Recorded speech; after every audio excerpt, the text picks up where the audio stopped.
Yes, you mentioned the word change, and when I bought your book, I mean, that was the question I have. I mean, we've been hearing change from Obama.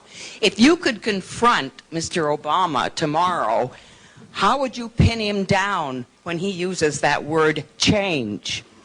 Well, I probably wouldn't do it directly as much as I would go to his supporter if I was addressing supporters or the audience.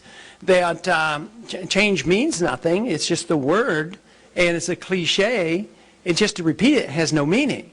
You have to say, what are you going to change? And I would argue, you offer no change. You have the same foreign policy. You want more troops in Afghanistan. You're not talking about only going to war with a declaration. You don't want to deal with the monetary, financial crisis in this country. You want to keep, the system together for the benefit of the banks and the big corporations and the politicians, that argument. And what kind of change do you have on social policy? Do you care about sick people using marijuana? I mean, have you come out for that? And I would just hit him hard on the fact that he doesn't want change. He wants the status quo.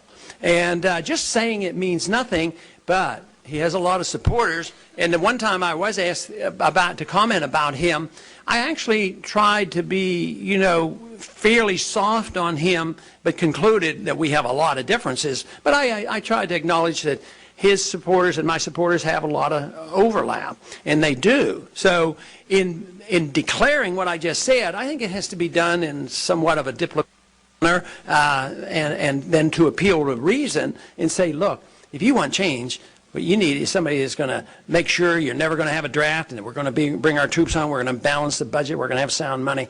He never talks about any of that. Maybe you could convert him. Well, no, he probably doesn't have real solid beliefs. He will be converted when we convert his young people. That's what will convert.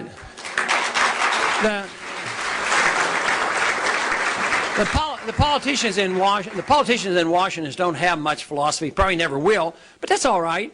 That's why we have a chance by converting people's hearts and minds, and that's where we've made our progress.